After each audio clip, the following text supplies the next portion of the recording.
the veil of secrecy. The Pacific sky was quiet, deceptively so. Sunlight spilled across endless horizons, a golden shimmer rippling over the waves.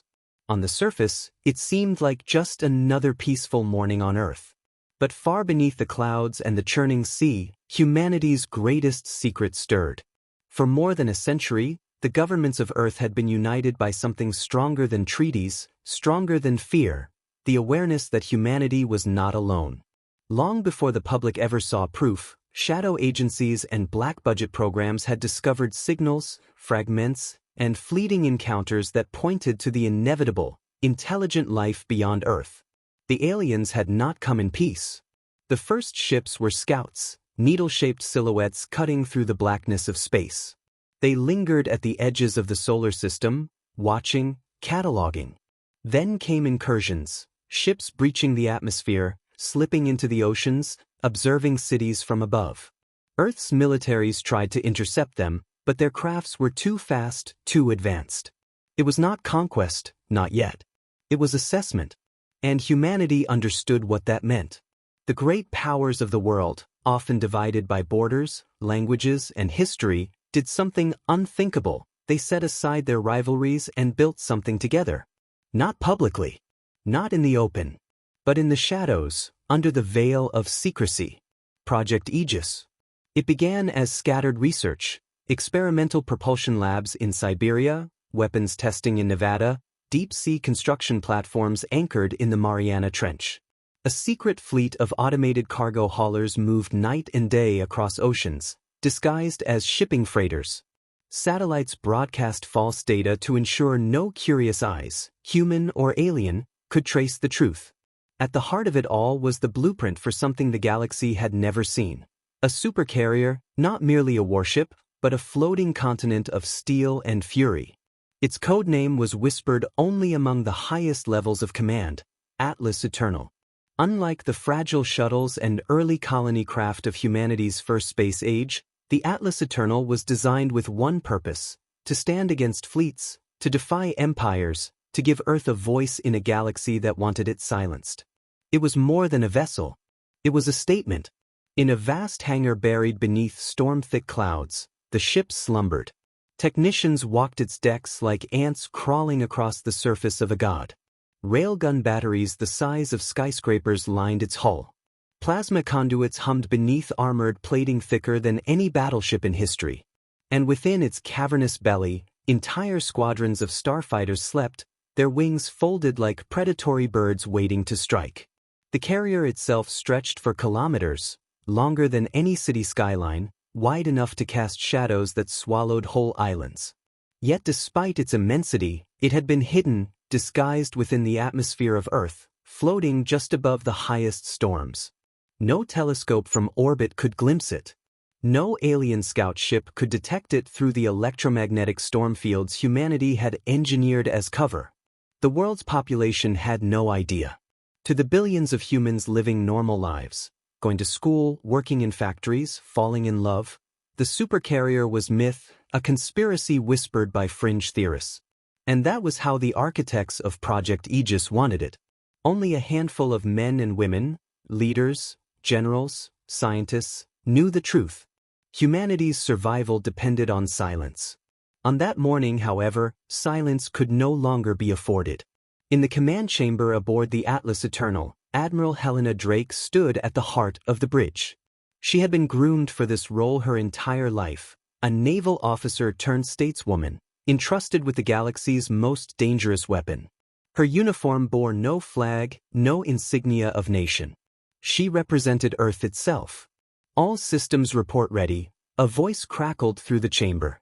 Dozens of officers stood at their stations, their holographic displays glowing in shades of blue and silver. Data scrolled like rivers of light, diagnostics of reactors, weapons, and thruster cores. "The storm field is holding?" Drake asked, her voice calm, though her heart pounded with the weight of history. "Yes, Admiral. But the Zyrix scouts are moving closer. They've entered the upper atmosphere." Drake's jaw tightened. The Zyrix Dominion, the first alien empire to openly challenge Earth's right to exist. They had sent their ships not as emissaries, but as predators. For months, they had tested Earth's defenses, probing, waiting for weakness. Humanity had responded with restraint, hiding its true strength. But now the time had come. "Then we rise," Drake said. Her words carried across the bridge, a single spark that ignited every soul present. "Bring the Atlas Eternal above the clouds." Deep within the carrier's core, titanic reactors roared to life. The sound was not like thunder, it was deeper, more primal, a vibration that shook the bones of those aboard. Plasma thrusters ignited, pouring rivers of light downward, carving through the fog. The clouds churned violently, spiraling into vast cyclones around the carrier's hull. The ocean below boiled with reflected fire. And slowly, impossibly, the Atlas Eternal began to rise. It pierced through the clouds like a leviathan breaching the surface of the sea. Its armored bulk broke sunlight into shards, gleaming like a mountain of metal reborn into the sky. Entire weather systems bent around its ascent, winds screaming, lightning arcing across its hull. Above, the first Zyrix scouts descended, their slender silver ships banking sharply as their scanners painted the human warship. Alien pilots who had been told Earth was defenseless stared in disbelief at the colossus emerging beneath them. Their transmissions went frantic, broadcasting across the stars. The humans have a supercarrier. On Earth, millions looked up from fields, cities, and coastlines as the sky darkened. The clouds split apart, revealing something no civilian had ever seen. Children pointed. Adults froze. Priests dropped their prayers mid-verse. Entire nations stopped in silence as a shadow stretched across the land. Humanity's secret was no longer hidden. Admiral Drake stood tall, watching the alien ships scatter like startled insects. Her voice carried once more across the bridge. "Let them stare. Let them see what we are capable of." And for the first time in its history, Earth rose not as prey, but as a predator standing eye to eye with the galaxy. The rise above the clouds. The Zyrix Dominion scouts had expected weakness. For centuries, the galaxy had laughed at Earth, a backwater world too young to matter, too divided to unite. Humanity's ships, the Dominion claimed, were little more than tin cans compared to the cruisers of the stars. Its weapons, they believed, were crude sparks in the dark. But what they saw rising through the clouds was not crude. It was colossal. The Atlas Eternal emerged in full, her armored hull glowing like a sunrise of steel. Sunlight cascaded down her flanks, illuminating weapons arrays that stretched across the length of entire cities. Her decks bristled with railguns, her launch bays cracked open like great jaws releasing squadrons of sleek fighters into the sky. The very air trembled with the vibration of her thrusters, sending shockwaves that rippled through the clouds. From orbit, alien observers broadcast the sight to every corner of the Dominion. Thousands of worlds, millions of beings, watched in disbelief. A species they had thought insignificant had built something rivaling the dreadnoughts of the oldest empires. "Impossible," hissed a Zyrix commander aboard his cruiser, eyes widening as his scanners confirmed the scale. That ship should not exist. But it did. And it was rising higher. On the Atlas Eternal's bridge, Admiral Drake stood at the forward viewport. Before her, clouds broke apart as sunlight bathed the ship in golden fire. Her officers worked feverishly at their stations, coordinating fighter launches, calibrating the railgun batteries, ensuring the energy shields flickered to life. "Status of the Zyrix scouts?" she asked. "Circling, Admiral," replied Lieutenant Soren, his voice clipped with tension. "They're keeping distance, transmitting everything back to their fleet." "Good," Drake said. She let the moment hang. Let them tell their masters exactly what waits for them. Her words were steady, but inside she felt the gravity of this moment. For decades, humanity had been dismissed as prey. Now, the galaxy would see them for what they truly were: builders, warriors, survivors. The first wave of fighters launched from the Supercarrier's bays, streaking upward like arrows tipped with plasma. Their wings glowed blue against the sky as they broke through the atmosphere, their pilots' voices steady over comms. Falcon Squadron reporting. "We're in the black." Vanguard Squadron, weapons hot. "Forming perimeter." Alien watchers, their lenses recording every second, Could not believe what they saw. Fighters, dozens of them, swarming around a carrier that should have been impossible to build for a species that hadn't even colonized another star system.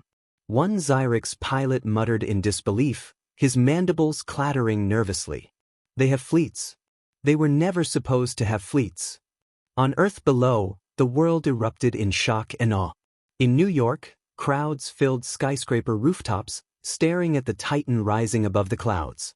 In Beijing, monks abandoned their chants midverse, gazing skyward in silence. In the deserts of Africa, caravans halted, people shielding their eyes as the metallic sun eclipsed the heavens. Civilians did not know its name, but they understood instinctively. This was no weapon of war alone.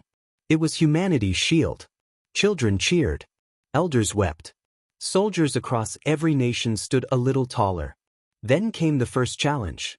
High above the Supercarrier, the Zyrix scouts broke formation. One, braver than the rest, or perhaps more desperate, dove toward the Atlas Eternal. Its weapon banks glowed, charging with searing plasma. The alien pilot shrieked across comms, a battle cry for his dominion.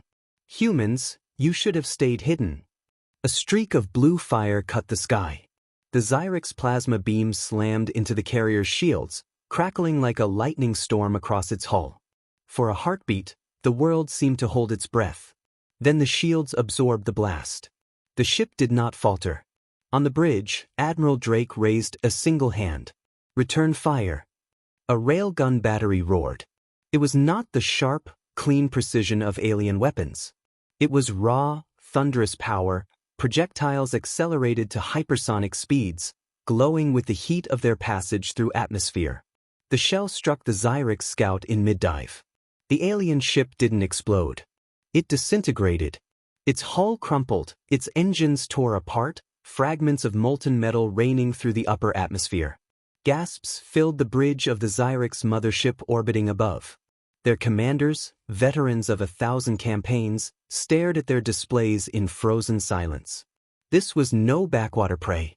This was a predator. Inside the Dominion itself, across their empire-spanning networks, panic rippled like wildfire. Advisors whispered urgently into the ears of rulers. Priests of the Zyrix war god fell into silence. Military strategists scrambled to rewrite their assessments of humanity overnight.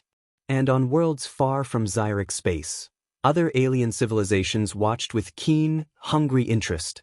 Some trembled. Others smiled. A balance of power had shifted, and they all knew it. On the Atlas Eternal, Admiral Drake stood tall as more Zyrix scouts fled into the clouds, unwilling to test their strength further. "Admiral," Lieutenant Soren said, his eyes fixed on the sensors. "The Dominion fleet, they're moving. Faster than before. It looks like," he hesitated. "It looks like they're preparing for full-scale engagement." Drake's gaze hardened. She looked at the massive display showing the alien fleet, dozens of warships closing in. "Then let them come," she said. "We've been waiting for this." And above the clouds, silhouetted against the rising sun, the Atlas Eternal spread its wings of fire, casting a shadow across the world below. First contact, first clash. The Zyrix Dominion fleet arrived like a storm breaking across the stars. From orbit, their warships blotted out constellations, a swarm of sleek, blade-like hulls cutting through the void. Dozens of destroyers, flanked by heavy cruisers and escorted by swarms of drone fighters, closed formation in silent menace. At the center loomed a Zyrix battleship, a Predator's flagship, armed with energy lances capable of splitting asteroids. Their commander, Overlord Kerich, watched from his throne of bone and alloy, mandibles clicking with cold amusement. To him, humanity was not an enemy. They were livestock, foolish animals who had grown claws too sharp for their own good. That would be corrected today. "Transmit across all human channels," Kerich ordered, his voice reverberating with venom. "Let them know this is their extinction day." The Zyrix flagship pulsed with light as a broadcast pierced human frequencies. Across Earth, screens flickered, radios screamed static, and voices, alien, guttural, filled the air. "Humans, you have trespassed beyond your station. Your world is forfeit. Surrender the machine you call Atlas Eternal, and we may grant your kind the mercy of servitude. Refuse, and be erased. On the bridge of the Atlas Eternal, silence followed. Officers exchanged uneasy glances. The people of Earth, listening from cities and villages, felt fear crawl into their bones. Admiral Drake's voice cut through the silence like a blade. "Patch me into their channel." The comms officer nodded, and the human admiral's image flared across Zyrix screens.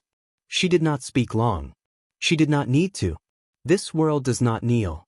Come and test your fate. The transmission ended. For a heartbeat, the galaxy itself seemed to hold its breath. Then, with a shriek of engines and a thunderclap of plasma fire, the battle began. The Zyrix vanguard descended first, destroyers diving like hawks, their plasma lances spitting fire. Bolts of superheated energy slammed into the Atlas Eternal's shields, rippling the carrier's barrier with violent arcs of light. For the first time, the Titanic ship groaned under the strain. "Shields holding at 82%, shouted Lieutenant Soren. "Launch squadrons Alpha through Delta," Drake commanded. "Railgun batteries, fire at will." The sky above Earth erupted in chaos. Hundreds of human starfighters screamed into the void, their thrusters burning blue trails across the heavens. They flew not like scattered prey but like a single organism, weaving, spiraling, diving with ruthless coordination. Falcon 1, engaging hostiles at Grid 6.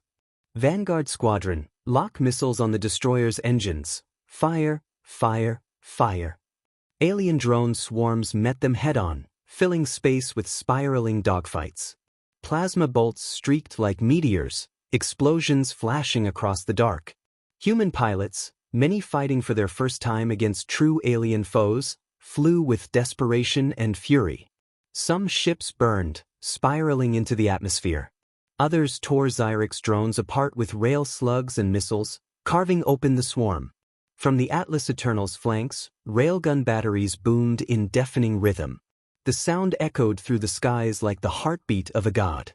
Each projectile traveled at hypersonic speed, slamming into Zyrix destroyers with brutal force. One destroyer shattered in a burst of molten debris, fragments raining through the atmosphere like fiery meteors.